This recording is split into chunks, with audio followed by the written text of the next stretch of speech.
am flat out excited about this episode. Me too. I mean, like, this is one of the things that I just love, because it's not just that we get to know what happened, but we get to listen. That's because right. in the early 1960s, really mid-1960s, there was some big stuff going on in Britain. Absolutely, absolutely. And it came to Salisbury. It did, in a big way. Yes. In a big way. And it's called the British Invasion. I mean, you had bands from like Liverpool, and you had them from London and Manchester and all these places in England, and they listened to American music. They made their own, and they just exploded on the scene in 1964. And of course, well, wait, 64. Who are you talking about? Well, the Beatles, of course. But there needs to be 1968 and Led Zeppelin. Well, I mean, I guess we can share a little bit of it. You're wrong, but we can share it. It's fine. It's not a big deal. I'm definitely not wrong. Well, I mean, okay. John Bonham, Jimmy Page, and John Paul Jones. How are you going to get around that? John, Paul, George, and Ringo. I mean, come on. I mean, well, in Led Zeppelin, there was one guy named John Paul. They didn't have to have two guys. Well, that's okay, because he didn't quite have as much talent as the two. This is not going to work, Kyle. We're not going to be able to do this. So what we're going to have to do instead is a video on the British invasion of Salisbury of 1781, because we obviously can't do one on the 1960s. You know, I have a whole script and everything that I've got to throw out now. Of course we do. We script all of these, and we research them to the absolute T. But we got to do what we got to do. All right. Well, British invasion, 1781 it is. That's fine.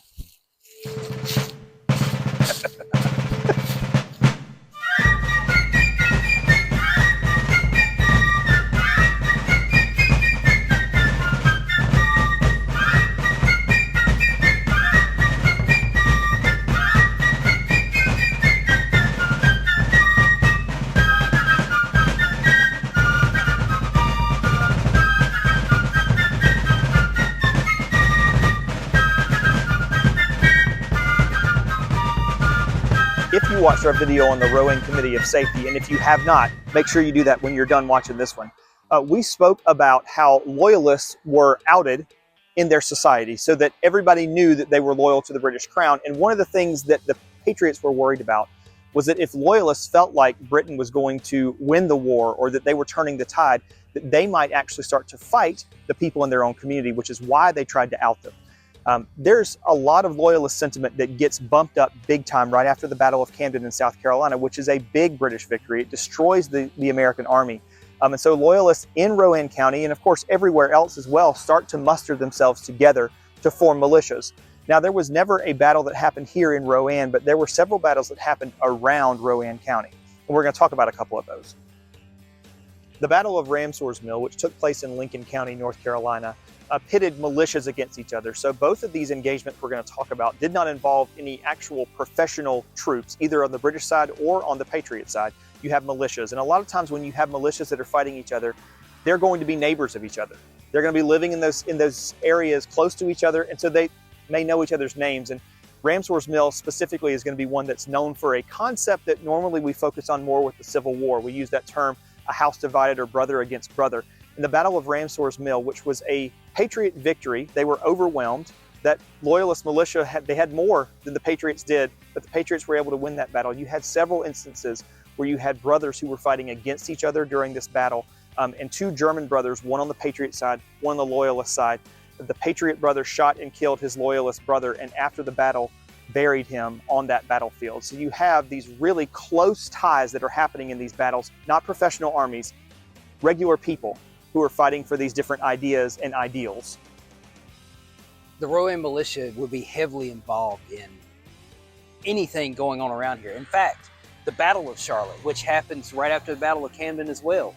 So we're going to talk about 3 engagements here. Hey. And this one does involve the regular British Army. Extra credit. That's right. We got extra credit. So during the Battle of Charlotte, the main militia that is fighting Cornwallis's army as he's coming into Charlotte to take over is the Rowan militia, led by Francis Locke, who's also leading men at the Battle of Ramsor's Mill. There's another battle that happens down at the southern tip of Stanley County called the Battle of Colson's Mill. And while this battle only lasted a few minutes, it completely disrupted about 3,000 men from joining up with Cornwallis down at his base in Camden. William Davidson, the militia commander, was actually a Continental officer who was on leave. He comes down into North Carolina to his home and gets called up to be a militia commander because the loyalists are in the forts of the Yadkin, where the Bryans are, start to muster up. They get this courage. They're coming down the river. Rowan County has to do something to stop them. So the loyalists are going down the Uwharrie National Forest side of the river. The Rowan County militia is going down our side of the Yadkin River. And they get down to where the Yadkin and by now the PD meet the Rocky River, and there's a ford there. And that's where the loyalists are camping. So the Patriot militia get into a line secretly, and they come up on this camp and they ambush these loyalists who are largely unarmed.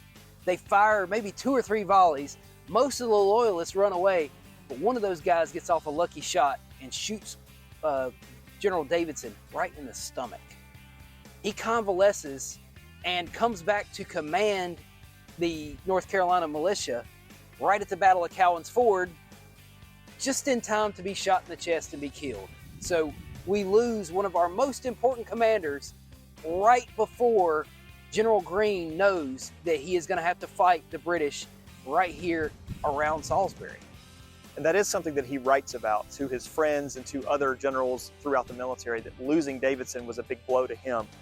Big blow to our area because it's somebody who was going to be very, very famous. But yeah, and the other thing we talked about, I forgot to mention this for Ramsor's Mill, is when you're a militia group, you're not necessarily going to be outfitted with all the ammunition that you need. You're not going to be outfitted necessarily with all the things that an army needs when it's fighting. And so a lot of times in these battles, when they run out of ammunition, they're going to use their muskets as clubs. And so a lot of times we romanticize what this war can look like. But when you really think about it, especially with these examples, Ramsor's Mill, you've got brothers fighting against each other, hitting each other with muskets, using them as baseball bat clubs. Like, it's not a romanticized thing. It's a hard, gritty, tough thing when you have neighbors fighting each other, brothers fighting each other. It's vicious and terrible. War is never a pretty thing.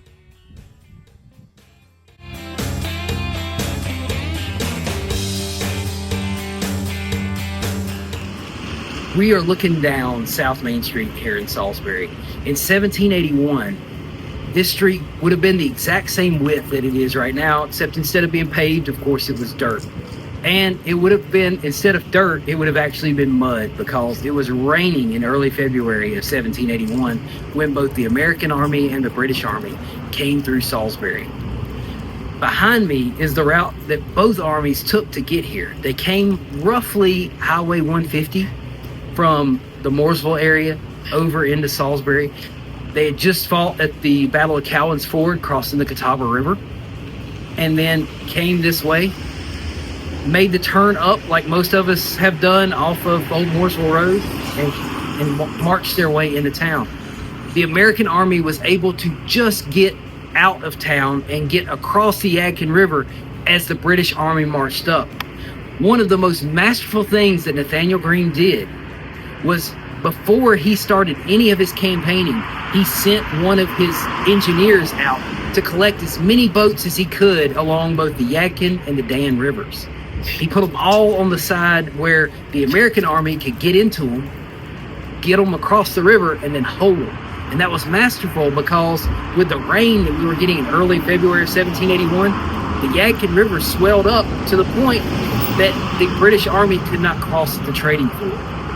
If Greene would have gotten trapped on this side of the Yadkin River, more than likely the American Revolution would have ended about where Spencer is today, and we would all be still saying hey to King Charles and Prince William and all those people instead of having our own system of government.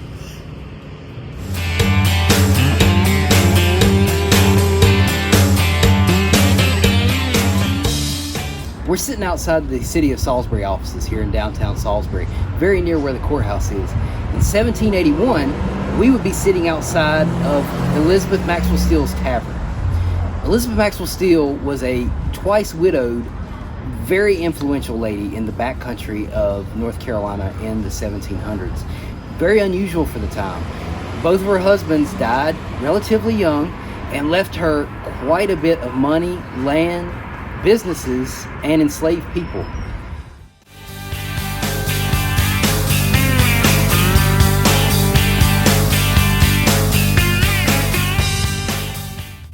left the noise of the street to come into the Elizabeth Maxwell Steel Room, which is located inside of the Rowan Museum. This is where the Elizabeth Maxwell Steel chapter of the DAR regularly meets, and it's just a nice quiet place to talk about Elizabeth Maxwell Steel. The chapter gets its name from a legendary event that happened the early morning of February 2nd, 1781. General Nathaniel Greene had rode into Salisbury after just realizing that he had lost all of his North Carolina militia at the Battle of Cowlins Ford on the Catawba River near Huntersville.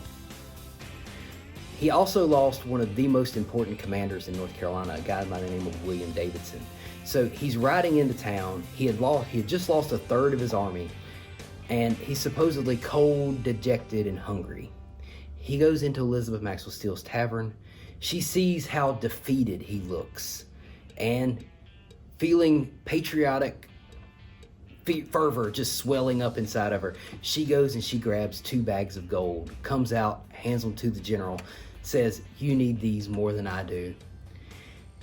He takes a picture down off the wall of King George, writes on the back of it, "Old George, hide thy face and mourn," becomes very inspired to go out and win the American Revolution, gets the Patriot Army across the Yadkin River later on that day, and goes on to the Battle of Guilford Courthouse, and which sets up the British to go to Yorktown, and we win the American Revolution.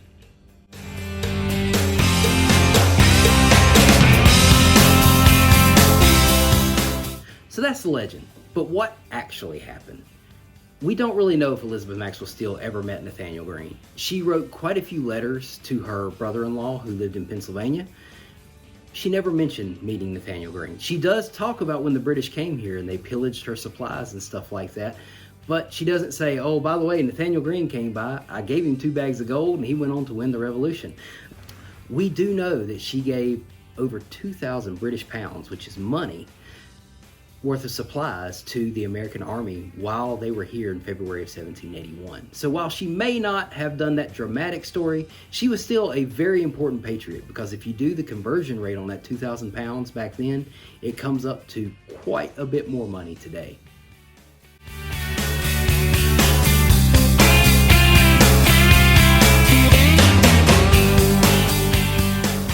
1881, when the British were here in Salisbury, General Charles Cornwallis, their commander, needed a place to stay. And he stayed right here on Bank Street at the location of this house. A lot of people will say that this house is where he stayed, but unfortunately this house is much newer, probably built right after the Civil War. This was the house of Maxwell Chambers, who was the treasurer of the Committee of Safety, who got chastised for setting prices. But when Cornwallis came, I don't think he really checked people's loyalty. He just picked a house that he wanted to be in, and it was right here. He stayed here for about 2 nights while he was here in Salisbury, and it's another one of those locations that a lot of people don't know about, but it's a connection to the American Revolutionary War. After the Battle of Camden in South Carolina, you have what's called by patriots the Massacre of the Waxhaws right at the North Carolina-South Carolina border. And that's where a British general is going to get his infamous nickname that will carry with him throughout the rest of the war. It will inspire fear in other people who are fighting him, and it's called Tarleton's Quarter. So if you've ever heard that term before, it started here at the Battle of the Waxhaws. He leads cavalry troops that are on horses, and at one point during the battle, he is shot off of his horse. His troops, thinking that he is dead, start to attack with even greater passion and rage and everything. And so while the Patriots try to surrender, they're not having it. The British are not having it. And so they massacre the troops that are there. And so throughout the rest of the war, Tarleton's Quarter, and his nickname is also going to be Bloody Bannister, is going to stay with him because he's going to be seen as the one who is responsible for allowing those loyalist troops to attack the Patriots and not allow them to surrender. So let's add 2 Salisbury connections, first to the Massacre at the Waxhaws, but then also to Bannister Tarleton. So the first thing, Andrew Jackson, who studied law here in Salisbury for a very short time before becoming president, lived in the Waxhaws area after this massacre. He was asked to polish a British officer's shoes, well, really forced to polish the boots. And when he did not do them to the satisfaction of the officer took his spur and cut Andrew Jackson across the face. So if you notice, anytime there are portraits that are painted of Andrew Jackson, you will see that his face is turned to hide that scar. The second thing, Bannister Tarleton When the British came through Salisbury in 1781, his troops camped here at St. John's Lutheran Church, which was not St. John's Lutheran Church at that time. What it was just an open field. And so it was there for the horses and for the troops to stay and pitch their tents, and they did here in Salisbury.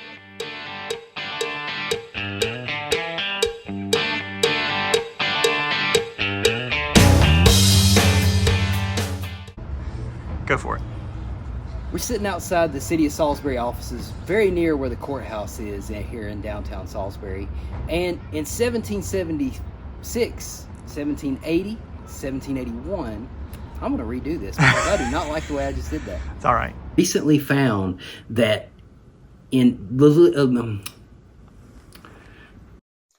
So after the battle, so is what I'm trying to cut out of my vocabulary. When you edit your own video, Oh yeah. you realize everything you say. All right. pounds to man, Kyle, I'm not doing good anymore, man. I come in here where it's quiet and I can't talk anymore. We're not distracted. All right. Was forced after this battle to polish a British officer. Jesus, I was going so good. Ugh. Little twirl Do a little there dance. for Molly. So the militia sneakily, I'm still saying the militia, and I'm not saying which one. You never know. It's a mystery. You got to figure it out You for never yourself. know. Yeah.